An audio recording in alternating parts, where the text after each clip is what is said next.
맨날 사람들이 와서 이렇게 술을 먹다가 밥을 먹다가 맨날 싸운다는 거야. 왜 싸웁니까? 그것 때문에. 저게 일출이다? 아니야. 나는 저기 우리 마을에 가면 서산에 가면 저기 해 떨어지는 거 똑같아. 소나무 있고 저건 일몰이야. 그래서 서로 맨날 저게 일출이나 일몰이나 이렇게 싸운단 말이죠.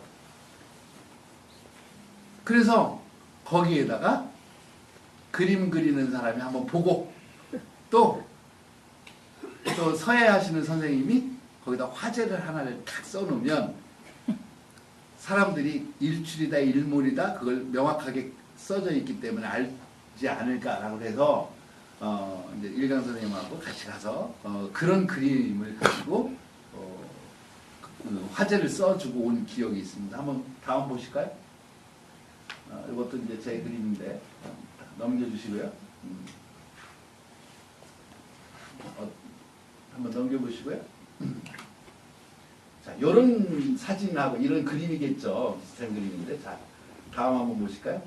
화제를 어떻게 썼냐면 세안일출 발광휘라고 이렇게 새해에 일출이 밝게 빛나는 것이다 라고 이렇게 저기 막 그 화제를 써놨더니 그 다음부터는 싸움이 없더라는 얘기죠. 싸움이 없어졌다는 얘기죠. 자, 다음 보실까요? 자, 요건 그럼 일출일까요? 아니면 일몰일까요? 일몰이에요? 자, 한번 다음 넘겨보실까요?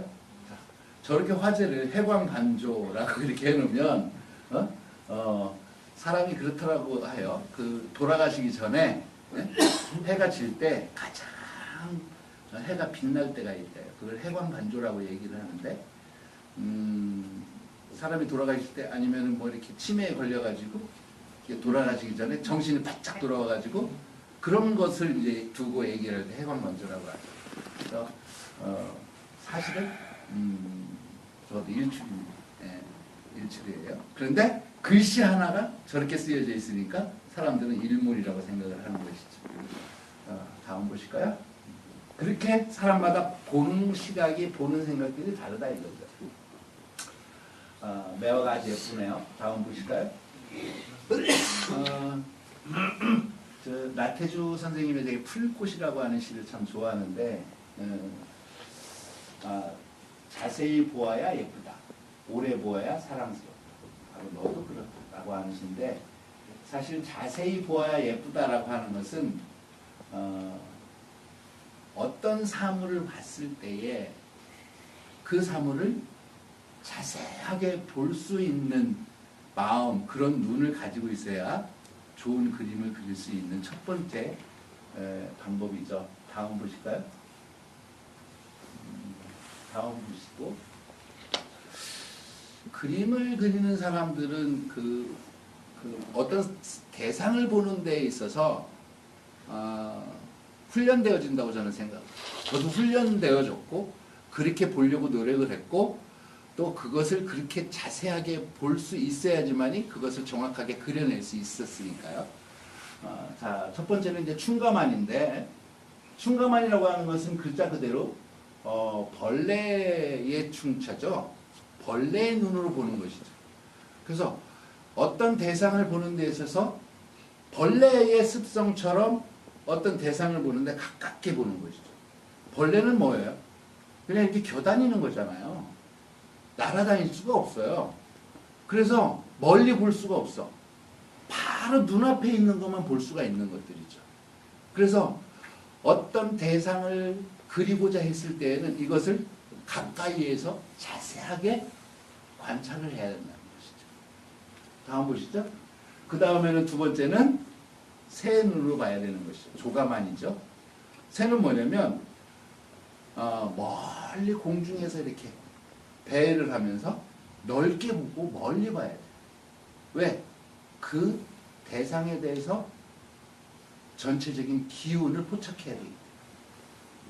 그래서 멀리 봐야 되는 것이죠. 그 다음에는 세 번째는 신가만이죠.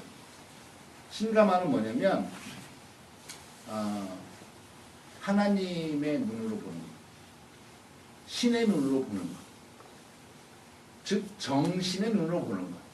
마음의 눈으로 보는 것. 이것을 신가만이라고 해요. 왜냐하면 사물을 보는 데 있어서 애형적으로 눈으로만 보는 것이 아니라 마음을 통해서 어떤 대상을 보고 읽어내야 된다는 거죠. 그래서 봄이 가면 여름이 오고, 여름이 가면 가을이 오고, 또다시 겨울이 오고 봄이 오듯이 사계절을 내가 봄에 앉아있으면, 바위에 앉아있으면 가만히 눈을 감고 여름을 느낄 수 있어야 되고, 여름을 볼 수 있어야 되고, 가을과 겨울을 느낄 수 있어야 된다는 것이죠. 쓸쓸한 겨울에 앉아있더라도 눈이 펑펑 내리면 그 다음 따뜻한 봄을 맞이할 수 있는 그런 마음을 가져야 된다는 거죠. 그래서 과거와 현재와 미래를 관통해서 볼 수 있는 눈을 가져야 된다는 것이죠. 그렇지 않으면 절대로 좋은 예술을 할 수 없는 것이죠. 음악도 마찬가지죠. 그냥 소리만 듣는다고 해서 좋은 음악을 할 수 있는 건 아니죠. 왜? 그런 것들이 외부적인 음향을 통해서 내 감정과 이입해서 내 마음속으로 들어와서 내 정신세계 속에서 그런 것들이 폭발적으로 나타나야지만이 좋은 예술작품을 할 수 있다는 것이죠. 바로 한번 보실까요? 다음 보시죠. 충가만 계속 보시죠. 이게 시간이 좀 자꾸 흘러가서 지금까지 설명했던 그런 내용이죠. 자, 저 손은 제 손이에요. 제가 우리 학생들한테 토정해우 얘기를 하려고 제 손을 이렇게 야 이렇게 좀 찍어줘. 그래가지고 제가 PPT를 만들었는데 우리가 살아가는 데 있어서 손이 굉장히 중요하죠. 왜 저 손을 나오게 했냐면 가장 내 눈앞에 놓여져 있는 것들이 손이죠. 하루에도 수십 번씩 볼 수 있는 것이죠.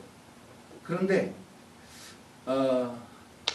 사실은 이 손이 하는 일 말고 내가 살아가는 동안에 내 이 손 안에 무엇을 담을 것인가. 어떤 사람은 우리 한 선생님은 장보채를 맨날 이렇게 담고 있을 수도 있고 때로는 저녁 때는 술잔들이죠. 저 같은 사람은 이제 붓을 이렇게 담을 수도 있고 어떤 분은 뭐 각자 하는 일에 대해서 담을 수 있는 것인데 한 번 정도는 내가 늘 매일같이 쓰고 보아하는 그 손 안에 무엇을 담을 것인가. 와우장룡 영화를 보면 주인공이 그런 얘기를 하죠.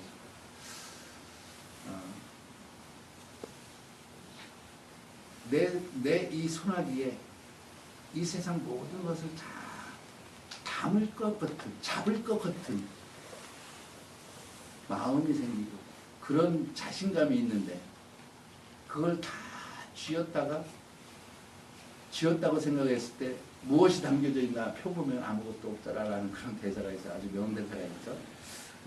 그래서 살아가는 데 있어서 나는 무엇을 담을 것인가, 이 손 안에 무엇을 이루어낼 것인가 라고 하는 그런 생각을 한번 해봤습니다.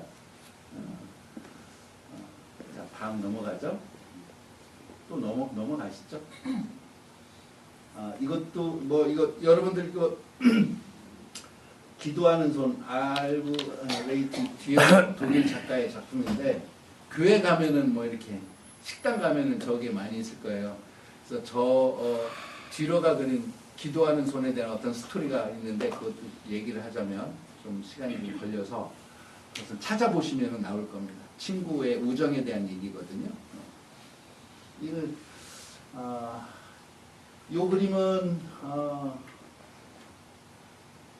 저기 막 그 옆에 이렇게 용이 있죠. 용이 있는데 오늘 한기복 선생님이 너 이리 좀 와봐라 프로나. 그래서 요 눈하고 저 눈하고 좀 어떠냐라고 해서 저 눈은 아주 생생하고 아주 기운이 펄펄 넘치는데 이 이술은 네 아빠가 저기 막 맥주 먹고 흐느적거리는 눈처럼 그렇다. 그래서 요 눈 좀 저기 생기 있게 그려줘라 그렇게 얘기했던 제 딸아이의 그림입니다. 공필 인물화라고 해서 그런 그림을 기도하는 손을 가지고 성령의 뭐라고? 성령의 임재라고 하는 제목. 다음 보실까요?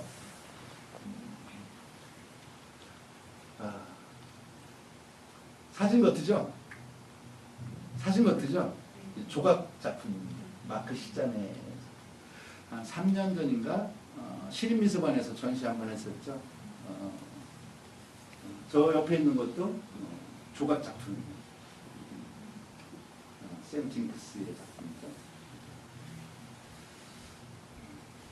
넘기시죠? 그래서 그 다음에 조가만 아까 저기 제가 설명을 했던 새 눈으로 보는 것 또 넘기시고요. 이렇게 멀리서 온 지구를 자기 품 안에 지구. 요 지구 뭐 재미난 얘기가 하나 있어가지고 어떤 사람이 청소 일을 하시는 청소부인데 이분은 늘 행복해. 응? 그래서 도대체 이분이 뭐가 저렇게 행복을 할까? 언제든지 보면 싱글벙글 웃고 그래. 그래서 도대체 저 사람은 뭐가 좋아서 늘 저렇게 행복한 표정을 짓냐? 그래서 한 번은 그것이 궁금해. 사회적인 지위도 없고 뭐 돈도 많이 벌지도 않고 그래서 도대체 저 사람이 행복할 일이 무엇이 있는가? 그래서 하루는 청소를 이렇게 낙엽을 싹 쓸고 있는데 물어봤다는 거죠. 아니, 늘 제가 이렇게 오며 가며 보면 그렇게 행복해 하시는데 무엇 때문에 늘 그렇게 행복해 하십니까? 그랬더니 이분이 아주 명쾌한 명답을 얘기를 하더라는 거죠. 저는 지구의 한 모퉁이를 쓸고 있습니다.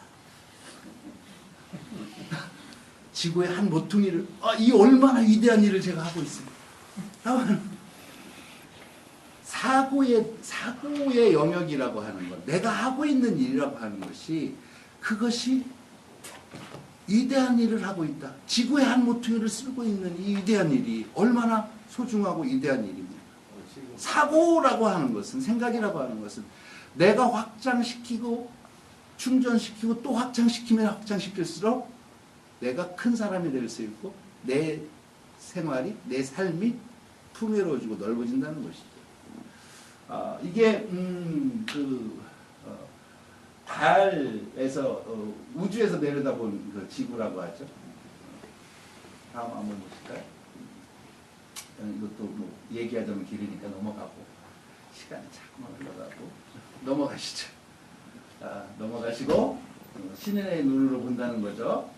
이거 그래서 요 병풍 다음도 보시고 이 병풍 이것도 병풍 제가 그림인데요. 저 눈을 겨울에 이렇게 내리는 걸 막 모아가지고 자리에 넣어놨다가 저 그림 그리고 나서 막 붙였어요. 눈이 내려오는 그런 그림인데 저런 것처럼 시간을 관통해서 볼 수 있는 마음을 가져야 된다는 것이죠. 다음 보실까요? 아까 그 저녁 먹으면서 얘기를 했었나? 그 달팽이. 다음 보시죠. 제가 참 좋아하는 시 중에 하나인데 그 술잔을 들며 또 술 먹으면서 술 한잔 하면서 건배사 한번 합시다. 그러면은 저걸 애워가지고 딱 하기도 하죠. 달팽이 뿌리에서 무엇 때문에 다투는가. 부싯돌 불꽃처럼 아주 짧은 삶을 사는데 풍족하면 풍족한 대로 부족하면 부족한 대로 우리 즐겁게 살자. 웃지 않으면 그대는 바보라고 하는 백거의 시를 참 좋아해요. 그래서 언제든지 자족하는 마음을 가지면 행복하지 않을까 그런 생각이 듭니다. 피에타 다음 넘어가 있죠. 미켈란젤로의 피에타 똑같죠. 성모 마리아께서 죽은 예수를 안고 있는. 자, 이제 결론을 지어야 될 때가 돼서 우리는 살아가는 데 있어서 어떤 하루에도 수십 번씩 수백 번씩에 대한 어떤 자극을 받게 되죠. 뭐 그것이 자극이라고 해서 물리적인 어떤 자극도 있지만 정신적인 자극도 있게 되는 것이죠. 누가 어떤 사람이 야, 너 왜 이랬어? 아니면 야, 너 참 옷 예쁘다. 이런 것들에 대한 어떤 자극들이 수없이 나오는 것이죠. 그 다음에는 뭐가 나와요? 뭐가 있어요? 반응이 나오죠. 예쁘다 그러면은 막 웃잖아. 그리고 야, 너 그림을 뭐 이렇게 그렸니? 그러면은 기분이 언짢고. 또 내가 술 한잔 사줄게 그러면 기분이 좋아가지고. 야, 네가 술 사 그러면은 왜 또 뭐 이런 반응이 나오잖아요. 그런데 중요한 건 내가 살아오면서 내가 사람들한테 어떠한 다음 보세요. 태도를 갖느냐.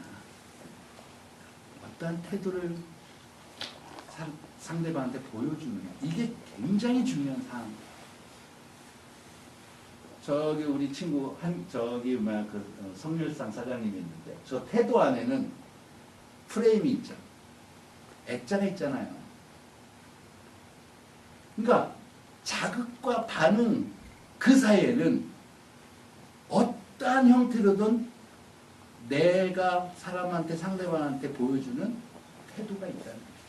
근데 그런 태도를 어떻게 그 사람이 기분 좋지 않게 또 내가 내 자신이 기분 나쁘지 않게 또 서로 기분이 언짢지 않게 그 태도를 갖추느냐.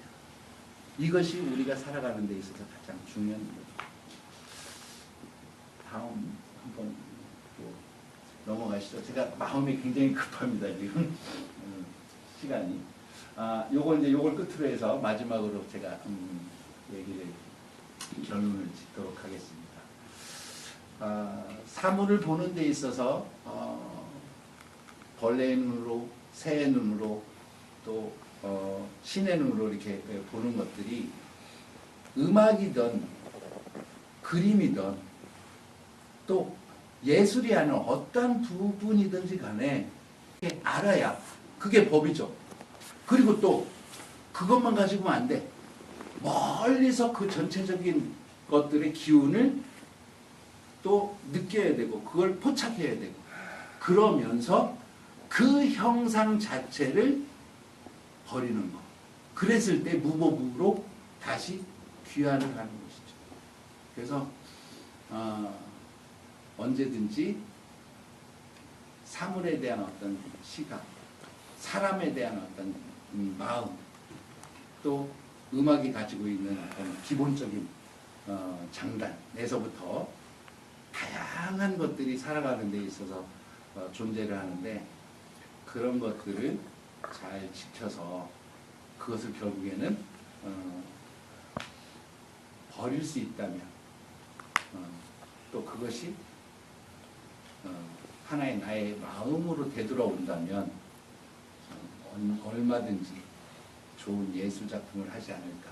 또 그것이 우리의 삶으로 이렇게 귀착시켜 보면 우리의 삶 속에서도 그런 것들이 사람과 사람에 대한 어떤 관계, 대상과 나와의 관계, 소통과 소통을 위한 소통. 그래서 무라일체가 되는, 하나가 될 수 있는 그런 마음을 좀 갖고 있으면 모든 것들이 다 행복해 보이고 평화로워 보이지 않을까 그런 생각이 듭니다.